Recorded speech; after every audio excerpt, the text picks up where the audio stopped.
നമസ്കാരം, മലയാളി വാർത്തയിലേക്ക് സ്വാഗതം. യുകെയിൽ കൂടുതൽ മഞ്ഞുവീഴ്ചയും ഐസും ഉണ്ടാകാൻ സാധ്യതയുണ്ട് എന്നുള്ള റിപ്പോർട്ടുകളാണ് ഇപ്പോൾ ഇന്റർനാഷണൽ മീഡിയാസ് ഒക്കെ തന്നെ റിപ്പോർട്ട് ചെയ്യുന്നത്. കാരണം രാജ്യത്തിന്റെ മിക്കവാറും എല്ലാ ഭാഗങ്ങളിലും മഞ്ഞുവീഴ്ച മുന്നറിയിപ്പുകൾ നിലനിൽക്കുന്നുണ്ട്. ഇംഗ്ലണ്ട്, വെയിൽസ്, വടക്കൻ അയർലാൻഡ്, സ്കോട്ട്ലാൻഡിന്റെ ചില ഭാഗങ്ങൾ എന്നിവിടങ്ങളിലും ചൊവ്വാഴ്ച വൈകുന്നേരം മുതൽ ഐസ് മുന്നറിയിപ്പുകൾ പ്രാബല്യത്തിൽ വന്നു. ബുധനാഴ്ച രാവിലെ വരെ ഇത് നീണ്ടു നിൽക്കും. അതേസമയം വടക്കൻ സ്കോട്ട്ലാൻഡിൽ മഞ്ഞുവീഴ്ചയും ഐസും ഉണ്ടാകുമെന്ന മുന്നറിയിപ്പും തുടരും.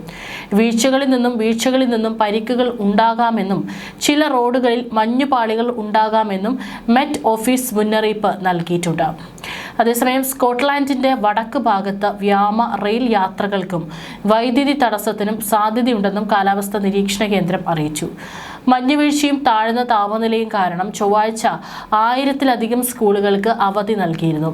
ട്രെയിൻ സർവീസുകളും തടസ്സപ്പെട്ടിരുന്നു. നിരവധി കടകളും സ്കൂളുകളും അടച്ചുപൂട്ടിയ കടുത്ത മഞ്ഞുവീഴ്ച നാളെയും മറ്റന്നാളും അതിന്റെ മൂർധന്യതയിൽ എത്തുമെന്നാണ് കാലാവസ്ഥാ നിരീക്ഷകർ പ്രവചിക്കുന്നത്. അപ്രതീക്ഷിത അതിഥിയായി എത്തുന്ന ഗൊരോട്ടി കൊടുങ്കാറ്റ് ഇംഗ്ലണ്ടിലും വെയിൽസിലും വ്യാപകമായി തന്നെ മഞ്ഞുവീഴ്ചയ്ക്ക് മഴയ്ക്കും കാരണമാകും.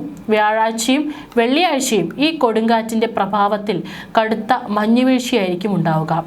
8 ഇഞ്ച് കനത്തിൽ വരെ ബ്രിട്ടനെ മഞ്ഞ് പൊതിയുമെന്നും കാലാവസ്ഥാ പ്രവചനത്തിൽ പറയുന്നുണ്ട്. ഇതുവരെ ഉണ്ടായതിലും കൂടുതൽ തണുപ്പായിരിക്കും ഈ ഹിമക്കൊടുങ്കാറ്റിനെ ബ്രിട്ടനിൽ എത്തിക്കുക.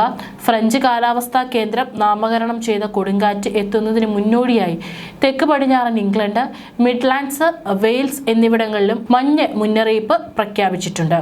ഡെവനിലെയും കോൺവാളിലെയും തുറസായ തീരപ്രദേശങ്ങളിലും കാറ്റ് മണിക്കൂറിൽ 70 മൈൽ വരെ വേഗത കൈവരിക്കുമെന്നാണ് കരുതുന്നത്. ഇംഗ്ലണ്ടിലെയും വെയിൽസിലെയും ഉയർന്ന പ്രദേശങ്ങളിലും 8 ഇഞ്ച് കനത്തിൽ വരെ മഞ്ഞുവീഴ്ചയുണ്ടാകും. വ്യാഴാഴ്ച രാത്രിയോടെ ഇംഗ്ലണ്ടിലും വെയിൽസിലും മഞ്ഞ് പെയ്യാൻ ആരംഭിക്കുന്നതിന് മുന്നോടിയായി തെക്കൻ വെയിൽസിലെ ഉയർന്ന പ്രദേശങ്ങളിലും വൈകിട്ടോടെ മഞ്ഞുവീഴ്ച ആരംഭിക്കും. ഗൊരോട്ടി കൊടുങ്കാറ്റ് എത്തുന്നതിന് മുൻപായി ഇന്ന് മുതൽ തന്നെ സ്കോട്ട്ലാൻഡിലും ശൈത്യം കടിക്കാൻ തുടങ്ങും. യുകെയിലേക്കുള്ള സമീപനം തുടരുന്ന കൊടുങ്കാറ്റ് ഗൊറോട്ടിയാണ് സമീപകാല ശൈത്യകാലത്തെ നയിച്ചത്. ഫ്രഞ്ച് കാലാവസ്ഥാ നിരീക്ഷകർ ഈ വർഷത്തെ ആദ്യത്തെ കൊടുങ്കാറ്റെന്ന് നാമകരണം ചെയ്ത സ്റ്റോം ഗൊറോട്ടിയുടെ കേന്ദ്രം ഇംഗ്ലീഷ് ചാനൽ വഴിയോ ഇംഗ്ലീഷ് ചാനൽ തീരദേശ കൗണ്ടികൾക്ക് മുകളിലൂടെയോ കടന്നു പോകുമെന്നും BBC വെതർ റിപ്പോർട്ടുകൾ അടക്കം റിപ്പോർട്ട് ചെയ്യുന്നു.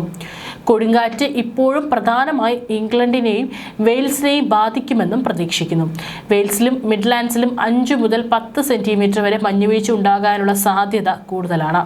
വ്യാഴാഴ്ച ഗൊറോട്ടി സ്ഫോടനാത്മകമായ സൈക്ലോജെനീസിസിന് വിധേയമാകാൻ സാധ്യതയുണ്ട്. ചിലപ്പോൾ ഇതിനെ കാലാവസ്ഥാ ബോംബെന്നും വിളിക്കുന്നു. 24 മണിക്കൂർ കാലയളവിൽ കേന്ദ്ര മർദ്ദം മണിക്കൂറിൽ 1 MB കുറയുന്നിടത്താണ് ഈ പദം ഉപയോഗിക്കുന്നത്. സ്ഫോടനാത്മകമായ സൈക്ലോജെനീസിസ് സാധാരണയായി ശക്തമായ കാറ്റിന് കാരണമായേക്കാവുന്ന ഒരു കൊടുങ്കാറ്റിന്റെ സൂചനയാണ്. അതിനിടെ UK ഹെൽത്ത് സെക്യൂരിറ്റി ഏജൻസി വരുന്ന ഞായറാഴ്ച വരെ ആംബർ മുന്നറിയിപ്പ് പുറപ്പെടുവിച്ചിട്ടുണ്ട്. മരണനിരക്ക് വർദ്ധിക്കുന്നതിൽ ആശങ്കയും ഏജൻസി രേഖപ്പെടുത്തുന്നുണ്ട്. കടും ശൈത്യത്തിൽ ഇന്നലെ UKയിൽ ഏതാണ്ട് വ്യാപകമായി തന്നെ ഗതാഗത കുരുക്കുകളും ഉണ്ടായിട്ടുണ്ട്. റോഡ്, റെയിൽ ഗതാഗതം പലയിടത്തും തടസ്സപ്പെട്ടപ്പോൾ ചില വിമാന സർവീസുകളും റദ്ദ് ചെയ്യേണ്ടതായി വന്നു. നോർഫോക്കിലെ മാർഹാമിലായിരുന്നു ഇന്നലെ ഏറ്റവും കുറഞ്ഞ താപനില രേഖപ്പെടുത്തിയത്, -12.5 ഡിഗ്രി സെൽഷ്യസ്. അതേസമയം ലണ്ടൻ, ബർമിംഗ്ഹാം, ബേൺമത്ത്, സ്പൗത്ത് ടൗൺ എന്നിവിടങ്ങളിലും രേഖപ്പെടുത്തിയത് -8 ഡിഗ്രി സെൽഷ്യസ് ആയിരുന്നു.